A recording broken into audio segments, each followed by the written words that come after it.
భూమిపై పుట్టి బానిసై పెరిగి దాసియై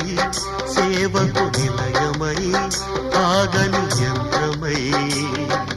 నిజములు నిద్రలు ఇల్లే కళ్ళుగా వయసును సుఖమును చితిగా వెలిగించి బ్రతుకే హారతి ఇచ్చిన దేవత సెలవిమ్మని అడిగితే ఇక సెలవిమ్మని అడిగితే ఇది కనని వినని సంఘటన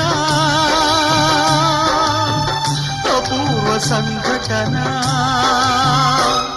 ఇది